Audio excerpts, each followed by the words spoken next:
होली है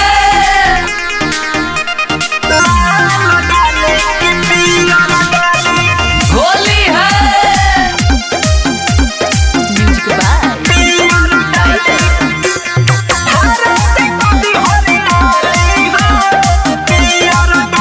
होली है भला रोवा जीजा जी बानी। अच्छा होलिया में कोई नहीं पानी पानी।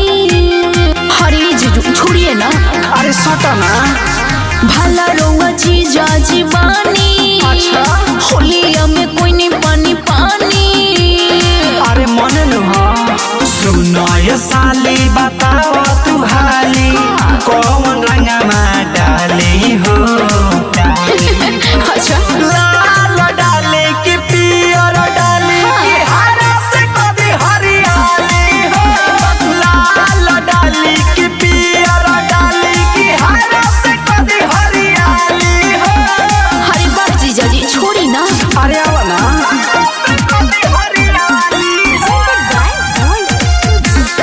होली है अरे बाटे ओनो मोल मूर्खा जानवा। अच्छा हमारा परोखी जोंधे आनावा। देखी दूसरे के धन में डाका मत डाले। अच्छा बड़ा दिन बड़ा लागल बाड़ू हाथ हमारा बहुत नहीं बड़े बर्दाश्त हमारा बर्दाश्त कर अरे नहीं होत हो हेने आओ भागो जानी ना। बतिया हमार डाली हो हो छोड़ी ना। ना हो लाल डाली की पियर डाली की हरा से कभी हरियाली हो लाल डाली की पियर डाली की हरा से कभी हरियाली हो। अरे साली का भाव खातर आवा ना होली है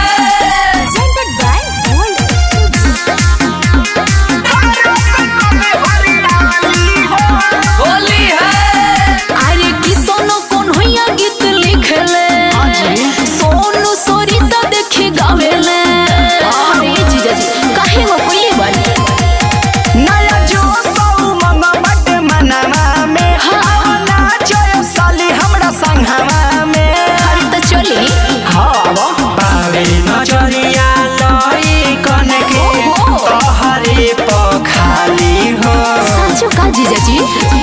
लाल डाले की पियर डाली की हरा से कभी हरियाली हो लाल डाली की पियर डाली की हरा से कभी हरियाली हो।